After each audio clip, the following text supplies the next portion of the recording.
حضرت حسن بصری رحمۃ اللہ علیہ کا زمانہ ہے۔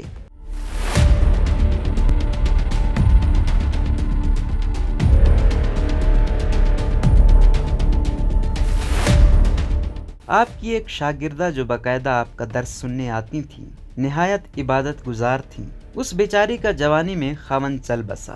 اس نے دل میں سوچا ایک بیٹا ہے، اگر میں دوسرا نکاح کر لوں گی تو مجھے دوسرا خاوند تو مل جائے گا، لیکن میرے بچے کی زندگی برباد ہو جائے گی۔ اب وہ بچہ جوان ہونے کے قریب ہے، یہی میرا سہارا صحیح۔ لہٰذا اس عظیم ماں نے یہی سوچ کر اپنے جذبات کی قربانی دی۔ وہ ماں گھر میں بچے کا پورا خیال رکھتی، لیکن جب وہ بچہ گھر سے باہر نکل جاتا تو ماں سے نگرانی نہ ہو پاتی۔ اب اس بچے کے پاس مال کی کمی نہ تھی، اٹھتی ہوئی جوانی بھی تھی۔ یہ جوانی دیوانی مستانی ہو جاتی ہے، چنانچہ وہ بچہ بری صحبت میں گرفتار ہو گیا، شراب اور شباب کے کاموں میں مصروف ہو گیا۔ ماں برابر سمجھاتی لیکن بچے پر کچھ اثر نہ ہوتا، چکنا گھڑا بن گیا۔ وہ اس کو حضرت حسن بصری کے پاس لے کر آتی ہے۔ حضرت بھی اس کو کئی گھنٹے سمجھاتے لیکن اس بچے کا نیکی کی طرف رجحان ہی نہیں تھا۔ حضرت کے دل میں بھی یہ بات آئی کہ شاید اس کا دل پتھر بن گیا ہے، مہر لگ گئی ہے۔ بہرحال ماں تو ماں ہوتی ہے، ماں اسے پیار سے سمجھاتی رہی، میرے بیٹے نیک بن جاؤ، تمہاری زندگی اچھی ہو جائے گی۔ کئی سال برے کاموں میں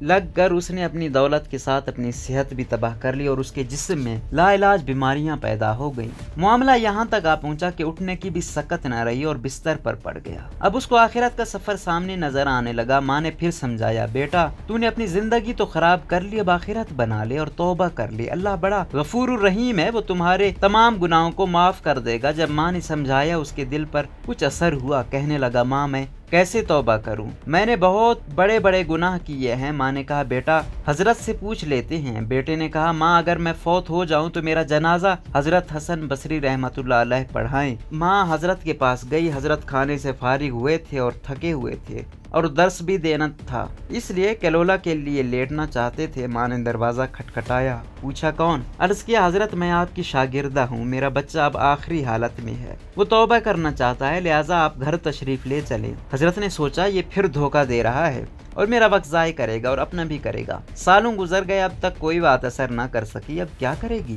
کہنے لگے، میں اپنا وقت ضائع کیوں کروں، میں نہیں آتا۔ ماں نے کہا، حضرت اس نے تو یہ بھی کہا کہ اگر میرا انتقال ہو جائے تو میرا جنازہ حضرت حسن بصری پڑھائیں۔ حضرت نے کہا، میں اس کے جنازے کی نماز نہیں پڑھاؤں گا، اس نے تو کبھی نماز ہی نہیں پڑھی۔ اب وہ شاگردہ تھی، چپ کر گئی، روتی ہوئی گھر آ گئی۔ بیٹے نے پوچھا، کیا ہوا؟ ماں نے کہا، ایک طرف تیری حالت، دوسری طرف حضرت نے انکار کر دیا۔ اب یہ بات بچے نے سنی تو اس کے دل پر چوٹ لگی اور کہا، ماں میری ایک وصیت سن لیجئے۔ ماں نے پوچھا، بیٹا وہ کیا؟ عجیب وصیت؟ کہا، امی میری وصیت یہ ہے کہ جب میری جان نکل جائے تو سب سے پہلے اپنا دوپٹہ میرے گلے میں ڈالنا، میری لاش کو کتے کی طرح صحن میں گھسیٹنا، جس طرح مرے ہوئے کتے کی لاش گھسیٹی جاتی ہے۔ ماں نے پوچھا، بیٹا وہ کیوں؟ کہا، امی اسی لیے کہ دنیا والوں کو پتہ چل جائے کہ جو اپنے رب کا نافرمان ہے اور ماں باپ کا نافرمان ہوتا ہے اس کا انجام یہ ہوا کرتا ہے۔ میری پیاری ماں، مجھے قبرستان میں دفن نہ کرنا۔ ماں نے کہا، وہ کیوں؟ کہا، ماں مجھے اس صحن میں دفن کر دینا، ایسا نہ ہو کہ میرے گناہوں کی وجہ سے قبرستان کے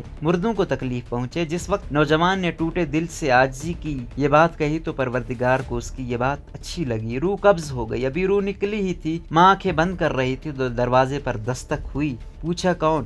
جواب آیا، حسن بصری ہوں۔ کہا، حضرت آپ کیسے؟ فرمایا، جب میں نے تمہیں جواب دے دیا اور سو گیا، خواب میں اللہ رب العزت کا دیدار نصیب ہوا۔ پروردگار نے فرمایا، حسن بصری تو میرا کیسا ولی ہے، میرا ایک ولی کا جنازہ پڑھنے سے انکار کرتا ہے۔ میں سمجھ گیا کہ اللہ نے تیرے بیٹے کی توبہ قبول کر لی ہے، تیرے بچے کی نماز جنازہ پڑھنے کے لیے حسن بصری کھڑا ہے۔ اے اللہ تو کتنا کریم ہے کہ مرنے سے چند لمحے پہلے اگر کوئی بندہ شرمندہ ہوتا ہے تو اس کی زندگی کے گناہوں کو معاف کر دیتا ہے۔